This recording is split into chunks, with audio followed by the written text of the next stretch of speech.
que você se colocasse de pé. Amém?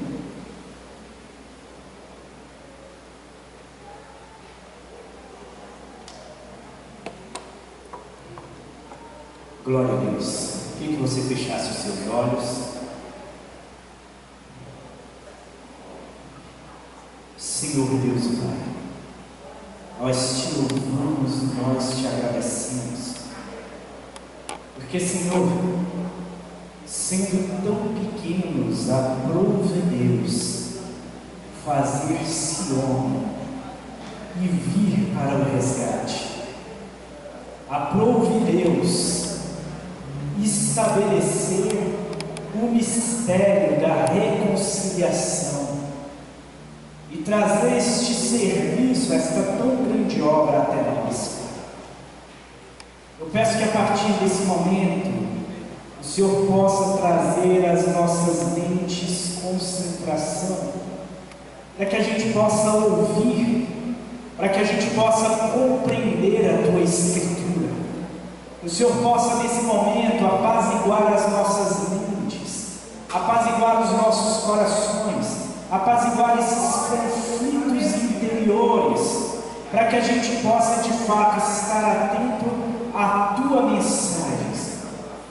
Neste momento eu te peço que o Senhor possa, mais uma vez, segundo a Tua misericórdia, e pelo Teu Espírito Santo, que é o Consolador, e é aquele que é o penhor da Tua grande salvação, que o Senhor possa hoje falar mais uma vez em nosso meio, que o Senhor possa mais uma vez trazer mensagens diretas do Seu trono para as nossas vidas. É isso que eu te peço, em nome de Jesus. Amém. Eu queria que você abrisse comigo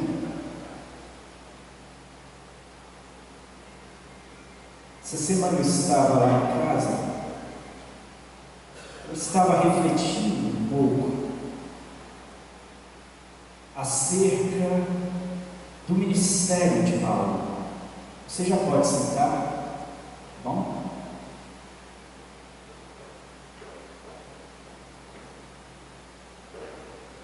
Porque Paulo, se você para analisar quem Paulo foi,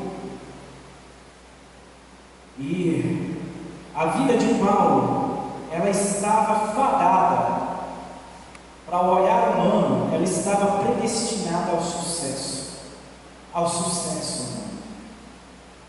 Porque Paulo, conforme ele bem disse, ele era descendente de hebreus. Paulo, ele era da tribo de Benjamim. Paulo, na sua formação filosófica e de conhecimento, ele foi criado aos pés de Gamaliel, um dos mestres mais respeitáveis de seu tempo. Nas palavras do próprio Paulo, ele era hebreus de hebreus, e ainda, conforme a justiça de Deus, ele era conforme a justiça da lei, zeloso como ele ainda era um fariseu, conhecedor da Escritura de trás para frente, de frente para trás, um homem de argumento forte, um homem de palavra forte, um homem que ainda jovem já apresentava uma autoridade entre o seu povo que era muito peculiar. Para se ter uma ideia, quando Estevão ele é colocado para ser apedrejado diante de Paulo, é Paulo que segura as vestes. Aquele que segurava as vestes era justamente o que tinha autoridade, o que poderia autorizar aquele apedrejamento. Paulo, em outras palavras, ele tinha o poder da vida e da morte em suas mãos. E não somente isso, no zelo que ele tinha pela lei, vendo a propagação daquela mensagem acerca de Cristo, e vendo os cristãos eles crescendo, ele deixa de lado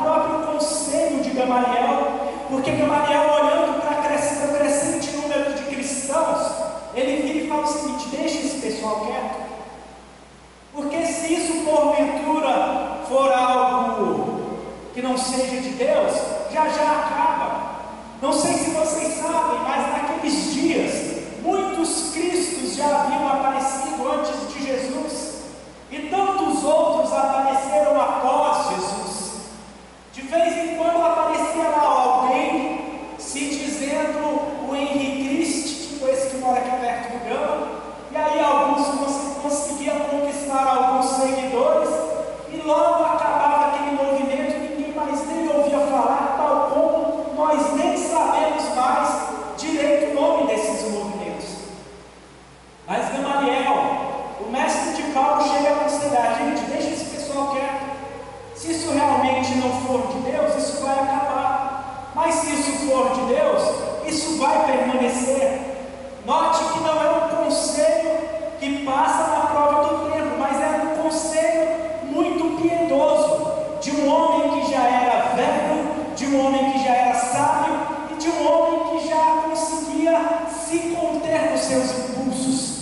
Mas quando você está diante de um jovem, cheio de convicções, e cheio de força, e ainda que é zeloso, que é irrepreensível quanto à lei, este homem ele fica desbaratinado, e no seu zelo ele sai por todos os lados perseguindo os cristãos. Paulo, aquele que fora circuncidado no 8º dia e guardava a marca da circuncisão, tinha orgulho de tudo aquilo que a sua religião, que o judaísmo, ele representava. Eu não sei se vocês já viram qual é o costume dos judeus ortodoxos até hoje. Se você anda por Jerusalém e está passando alguns padres ou alguns cristãos carregando algumas cruzes, e você vê alguns judeus ortodoxos passando, esses judeus cospem nos pés dos cristãos, pelo zelo que eles têm, por olhar para o cristianismo, por olhar para a fé cristã e desdenhar da fé cristã. Isso não é só naqueles dias, não. Até hoje isso acontece. Até hoje isso acontece. E Paulo era este homem zeloso. A diferença é que nos dias de hoje, nós não podemos, por causa dos direitos humanos, não se pode sair por aí matando sem nenhuma consequência. Já naqueles dias não. Você conseguia autorização para fazer o que bem entendesse. E Paulo, ele tinha os contatos políticos certos. Tanto é que ele vai, através dos seus contatos políticos, pega uma autorização para perseguir os cristãos que estão em Damasco. Para você ver o nível de autoridade daquele jovem. Eu posso dizer para vocês, ainda não tinha completado 30 anos, mas já estava ali, pronto a cumprir aquilo que ele acreditava até o mais profundo da sua alma, pronto a fazer o que ele acreditava até o mais profundo do seu ser. Mas é impressionante que é justamente um homem desse que mais à frente vai ser intitulado o pior dos pecadores, porque ele carrega na sua consciência o pesar de ter perseguido tantos e de ter matado tantos até a sua morte. Ele carrega esse pesar até a sua morte em sua consciência. Mas é justamente olhando para essa força, para este homem que era disciplinado, para este homem que era obstinado, para este homem que era zeloso, para este homem que era irredutível nas suas convicções, é que Cristo fala: deste homem eu farei uma coluna na minha igreja. A partir deste homem é tudo o que eu preciso para que este evangelho seja propagado de modo mais intenso entre os gentios. E a Escritura diz que Paulo ele vai caminhando, está a caminho de Damasco, quando aquela luz resplandecente aparece diante dele, e ele cai por terra e ouve a sua voz Paulo, por que tu me persegues? A partir daquele momento, aquela voz, aquela visão e aquela queda representam o erguer de um homem que seria um turbilhão do Evangelho para a glória de Deus. E aquele homem, a partir daquele momento, ele vê todas as suas convicções destruídas.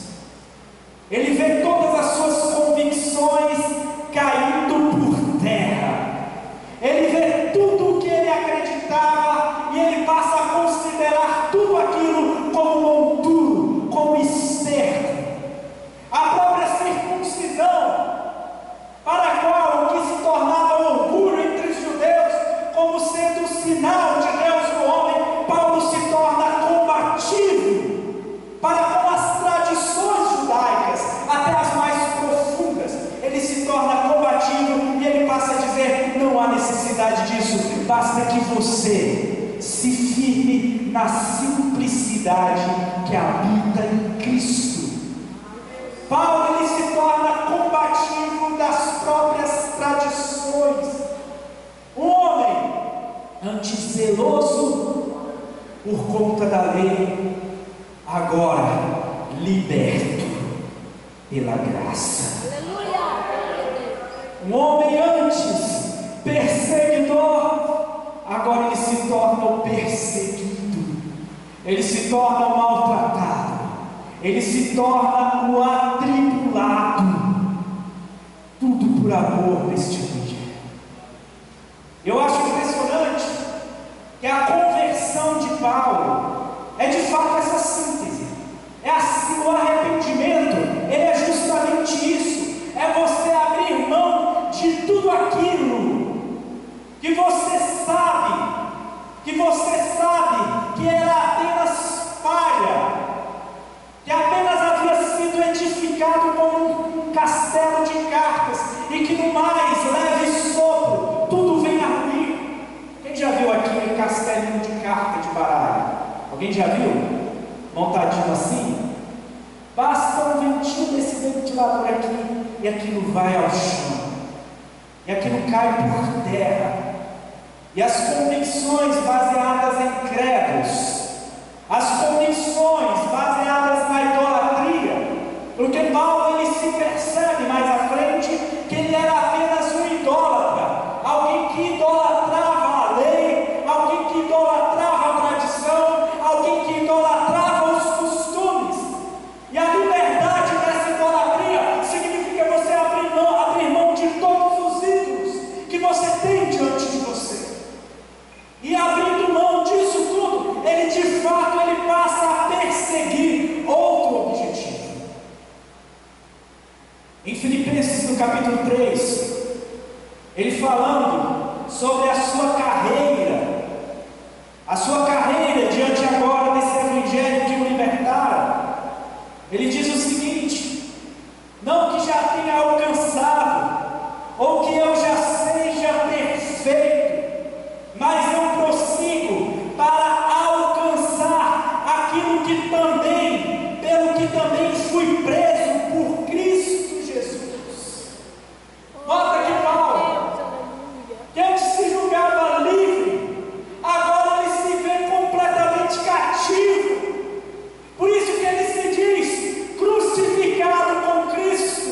Não existe figura que melhor apresenta um arquétipo de aprisionamento de um homem do que a cruz. Porque a cruz, você mal tem liberdade para respirar. Na cruz, você mal tem liberdade para conseguir tomar fôlego, por causa que é uma tortura de fato excruciante, onde você, para conseguir respirar, você tem que tentar se erguer sobre os seus pés, que estão ali varados, atravessados por cravos. E Paulo, ele chega a dizer que ele está crucificado com Cristo, de sorte que não é ele mais quem vive, mas Cristo vive nele. Aleluia. somente Cristo vive nele. E aí ele diz o seguinte: mas prossigo para alcançar aquilo para o que também fui preso por Cristo Jesus. E aqui ele não está falando da salvação. Ele não está falando da salvação, porque a salvação Paulo já alcançou. Este é o Paulo que escreve lá em Romanos 10:10, porque com o coração se crê para a justiça, mas com a boca se confessa para a salvação. É esse Paulo que cita Efésios capítulo 2:8, porque pela graça sois salvos, isso não vem de vós, mas vem de Deus, não vem de obras para que ninguém se glorie. Porque somos feitura sua, criados em Cristo Jesus para as boas obras, as quais Deus preparou para que andássemos nelas. Paulo sabia que ele já era completamente salvo a partir do momento que ele creu, a partir do momento que ele se rendeu. Em nenhum momento mais ele correu atrás da sua salvação. Mas ele sabia que havia um chamado. Ele sabia que havia uma vocação pulsante, que era como o sangue correndo em suas veias, que era como o Espírito que dá vida, consciência e vontade ao corpo. Ele sabia que ele precisava, ele estava compelido a manifestar as boas obras e a buscar vidas para Jesus. Aleluia, glória. E a ganhar almas para Jesus. Ele estava compelido agora a cumprir a completude do seu ministério, mesmo que fosse contra a sua vontade, porque Paulo originalmente, sabe o que ele queria quando ele se converte? Ele queria pregar aos hebreus. O maior sonho dele era pregar aos hebreus. Só que o Senhor o tempo todo impelia para os gentios. E ele fala: não, eu estou pronto. Quando ele vai se despedir, ali em Atos dos Apóstolos, ele vai para Mileto e pede para que chame os seus discípulos que estavam em Éfeso, os presbíteros que ele havia formado em Éfeso, que por 2 anos ele pregou o Evangelho. E aí ele convida para ir a Mileto, e ali ele começa a se despedir dos seus discípulos, porque ele sabia que a maioria deles ele nunca mais veria o rosto. Não é como no WhatsApp hoje, que a gente faz uma chamada de vídeo para matar a saudade. Ele sabia que a maioria deles ele nunca mais veria, mas ele estava ali, obstinado a ir até Jerusalém. E um daqueles presbíteros pega o cinturão de Paulo, amarra as suas mãos e diz: se tu fores a Jerusalém, é assim que tu serás preso. Mas Paulo ainda assim vai para Jerusalém. Chegando em Jerusalém, ele começa a correr todos os tipos de risco, mas ele está obstinado a pregar pelos hebreus. É necessário que Cristo apareça pessoalmente a Paulo e fale: não, tá bom, fica tranquilo, você já fez a sua parte aqui em Jerusalém, mas o que eu tenho para você é outro lugar. Você vai para Roma, o seu lugar é entre os gentios, porque aquele que é nascido do Espírito e que ele não sabe para onde o vento sopra, que ele simplesmente é conduzido conforme o Espírito lhe conduz, essa pessoa, ela não tem mais vontade própria. É como o próprio Jesus escreve lá, como Jesus falou lá em que está escrito em João 4, no verso 34: a minha comida e a minha bebida é fazer a vontade daquele que me enviou. Você para de ter vontade e você vive agora não segundo os teus quereres, mas segundo o querer daquele que te criou para as boas obras, que te fez feitura para as boas obras. E aí ele diz o seguinte, ele continua dizendo aqui: esquecendo-me, irmãos, quanto para mim, eu não julgo que haja alcançado,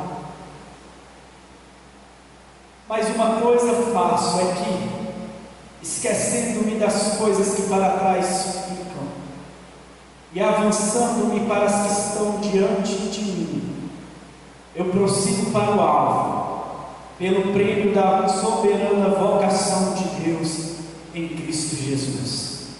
Eu queria te explicar antes o que para Paulo esse prêmio significava. Certa vez, Paulo vira para os irmãos de Corinto, isso na segunda carta aos Coríntios, e ele vem dizer o seguinte: vocês são a minha coroa. Vocês, em outras palavras, vocês são o meu prêmio.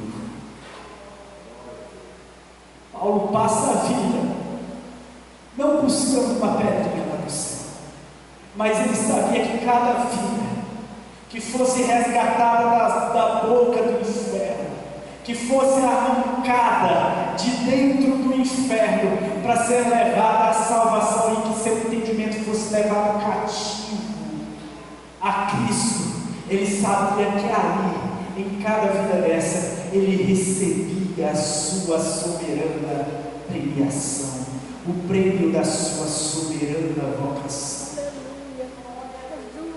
A premiação de Paulo estava totalmente voltada para o amor.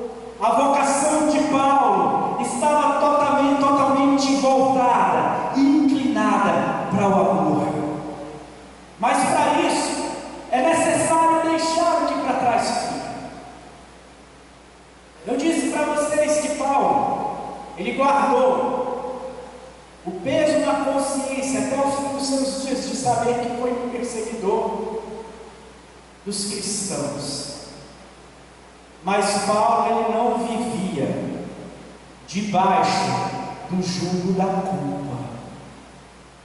Muitos de nós parece que vive acostumado à culpa. Parece que já se acomodou e se conformou com a própria culpa. Quantos cristãos, amados, eu já conversei, e que eles chegam para mim e dizem: Giordani, eu não me empenho mais na obra de Deus com afinco, porque eu sou muito falho, porque eu sou muito pecador. Aí eu fico olhando assim para ele: mas não é esse o alvo do Evangelho? Pecadores? Não é esse o alvo do Evangelho? Homens e mulheres que são falhos? Não é porventura esse o alvo do Evangelho? Homens e mulheres que vão errar, mas que serão perdoados. Na verdade, que serão não, que já foram perdoados. Porque o perdão do Senhor sobre a tua vida, ele já é sobre toda a tua existência. O Senhor, ele perdoou os teus pecados passados, ele perdoou os teus pecados presentes, e ele já perdoou os teus pecados futuros. A única coisa que a gente faz é simplesmente crer. E a gente se confessa, sabe por quê? Porque a confissão é um ato de autoexame, e é um ato de autorreflexão, e é um ato de auto-melhoramento, para que você possa caminhar melhor na obra do Senhor. A confissão não é Cristo apagando de novo os seus pecados, mas não é tão somente você reconhecendo que você não é digno, você reconhecendo que você não é perfeito, e você parando de ter uma imagem distorcida acerca de você mesmo. Você para de ter uma autoimagem distorcida, e você passa a compreender que você de fato é pobre, é cego, é nu, é podre, mas que você tem um advogado, Cristo Jesus, que intercede por você diante de Deus, e que te perdoa, e que te purifica, e que te faz mais alto que a neve. Ele limpa as tuas vestes,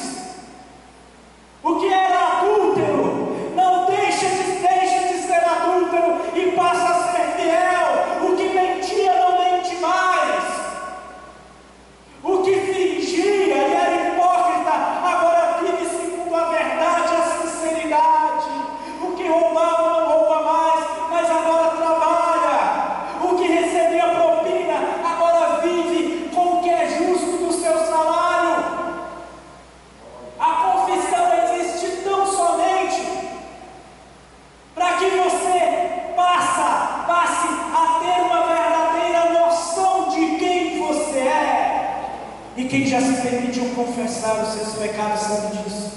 Quando você para diante de Deus e você começa no íntimo dizer tudo aquilo de podre que existe em você, que existem nas suas obras, que existe na tua mente e que existe no teu coração.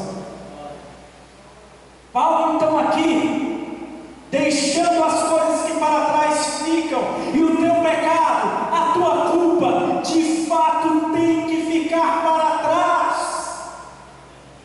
porque a conversão, ela vai exigir isso, mas não somente isso. Paulo, ele abre mão das seguranças do tempo presente.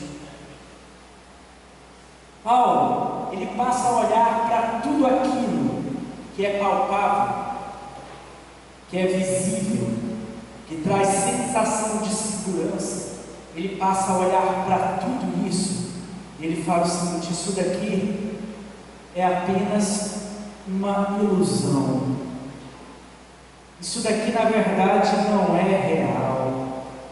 Em 2 Coríntios, no capítulo 5, ele vai dizer o seguinte, que aquilo que nós vemos, ele vai dizer o seguinte: eu não me atento para aquilo que eu vejo, porque o que eu vejo é passageiro,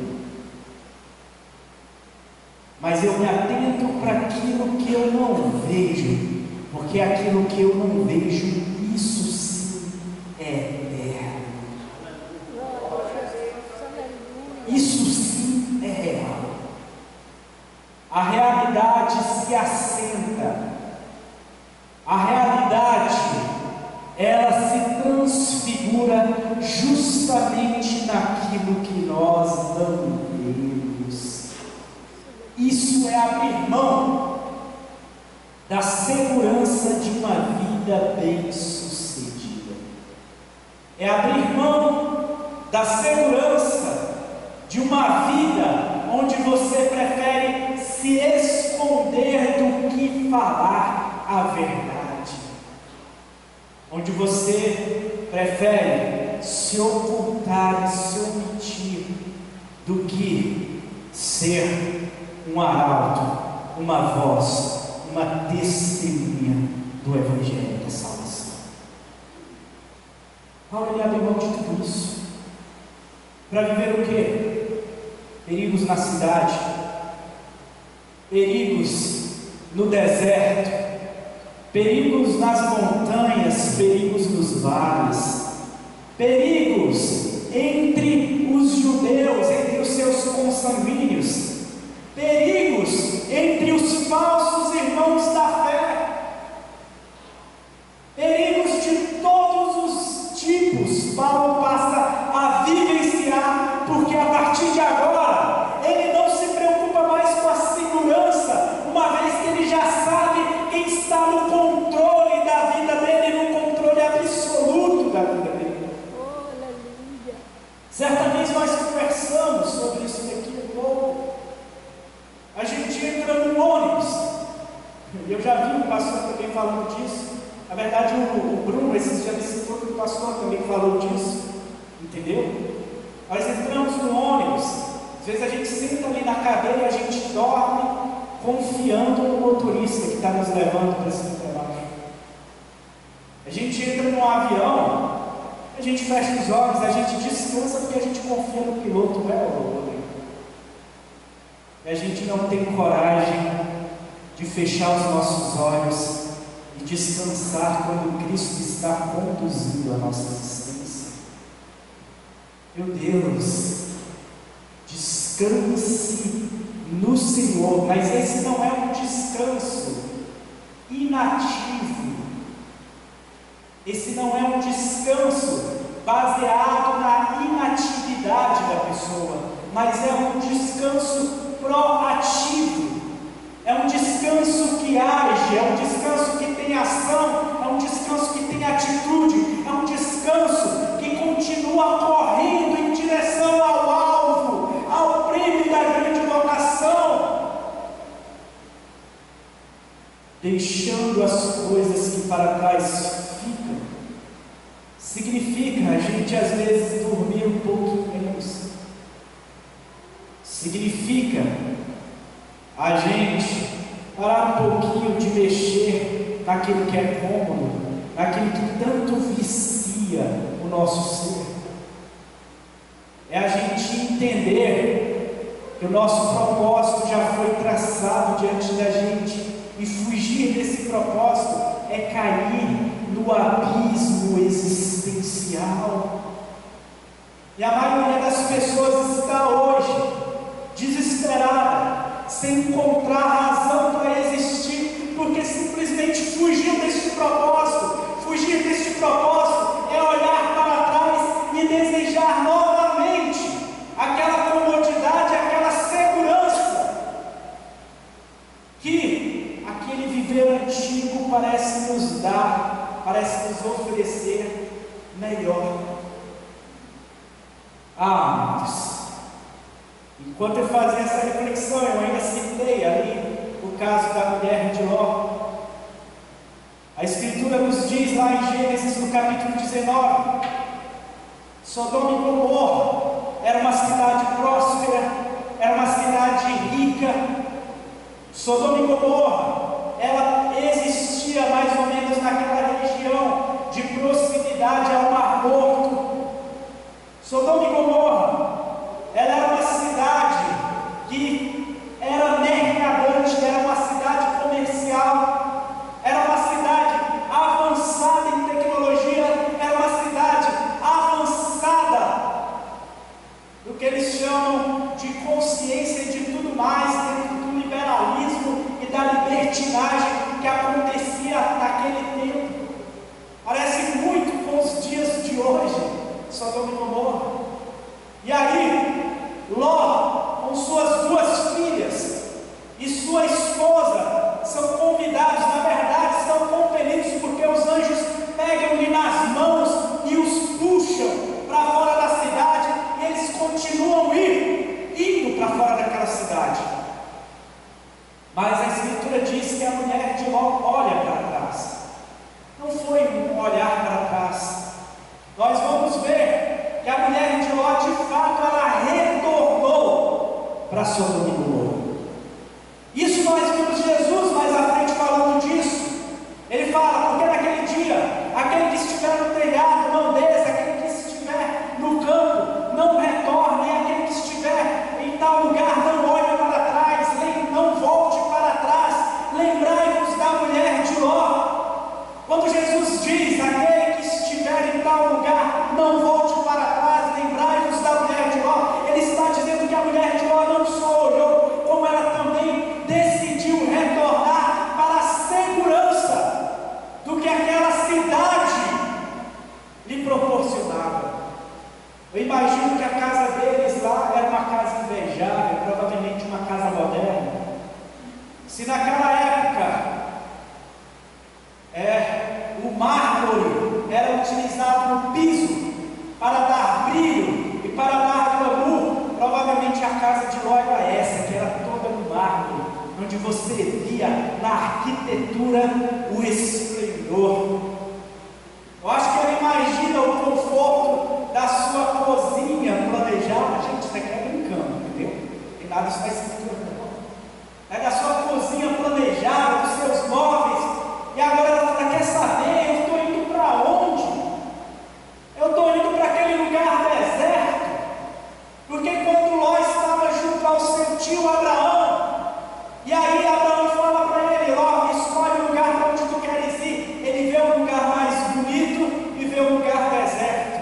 Ele fala, eu quero ir para o mais bonito, eu quero ir para o mais esplendoroso. E ela retorna, e por isso que ela se torna uma estátua de sal, porque ela é consumida por fogo, enxofre e pela salinidade que estava ali nas proximidades do Mar Morto, e naquele cataclisma, onde meteoros caíram sobre aquela cidade, muito das águas foram lançadas para dentro da cidade. É por isso que ela se converte em uma estátua de sal, de modo agonizante, porque quis retornar para trás. Do mesmo modo, nós, quando a gente começa a olhar dá o conforto, e a gente começa a querer demais isso, e a gente começa a olhar para as questões mais apropriadas das nossas vidas. Amados, eu digo isso por experiência própria. Parece que a gente vai caindo mais e mais no abismo existencial, e parece que a gente vai sendo consumido interiormente. É necessário que a gente olhe para o alvo, é necessário que a gente escolha o que não é seguro, é necessário que a gente aprenda que o Evangelho é viver sob o risco nessa existência, mas sob a segurança de que nós já estamos guardados no Senhor Jesus. Ele nos deu o penhor da nossa salvação, o Espírito Santo que habita dentro de você, pois você é templo do Espírito Santo. Aleluia, glória a Jesus. Eu queria que você se colocasse de pé. Esquecendo-me das coisas que atrás ficam e avançando para as que estão diante de mim, eu prossigo para o alvo, pelo prêmio da soberana vocação em Cristo Jesus. Há pessoas que não conseguem se libertar do trauma, do mal que um pai ou uma mãe lhe fez. Há pessoas que não conseguem se libertar da mágoa de um irmão, de um parente ou de alguém que em algum momento lhe maltratou. Há pessoas que não conseguem se libertar da culpa. Há pessoas que não conseguem se libertar do medo, da ansiedade e da covardia. Há aqueles que nem sequer conseguem se libertar da mentira. Há aqueles que, muito mais do que isso, foram, quem sabe, maltratados, abusados. Mas eu quero te dizer uma coisa: deixe as coisas que para trás ficaram. Largue isso para lá. Não retorne para os algozes cataclísmicos de destruição simplesmente por causa de um saudosismo ou por causa de uma obstinação para não perdoar, ou por causa da falta de fé para não confiar no poder do perdão que habita em Jesus. Entenda isso e prossiga para o alvo. Se você refletir onde você está, você sabe no teu interior qual é o propósito que Deus tem para você. Ele já pulsa no teu interior. Ele pulsa no teu interior. Basta apenas que você diga: Senhor, eis-me aqui, envia-me. Senhor Deus e Pai, nós te louvamos e nós te agradecemos, porque o Senhor é o Deus que nos traz a segurança da salvação, mas nos informou que a segurança dessa salvação também nos compele a não vivermos debaixo da segurança deste mundo, porque este mundo está fadado à destruição. Este mundo está preparado para a destruição. Senhor, faça-nos nos encontrarmos novamente no propósito para o qual o Senhor nos chamou. E que nós venhamos, Pai, a de fato nos entregarmos a este propósito, caminhando dia após dia para o alvo e deixando as coisas que para trás ficam.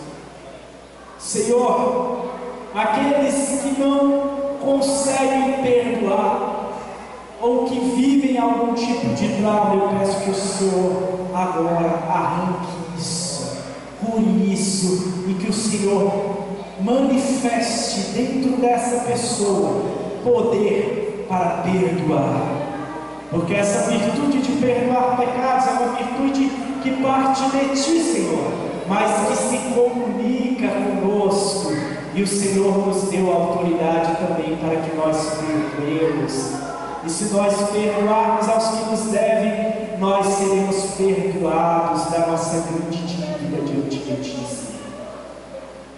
É isso que eu te peço, Pai.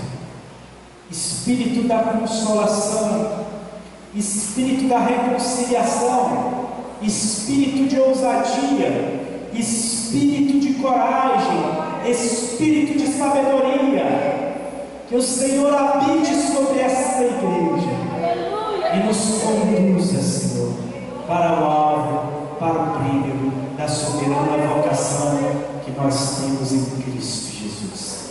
Amém.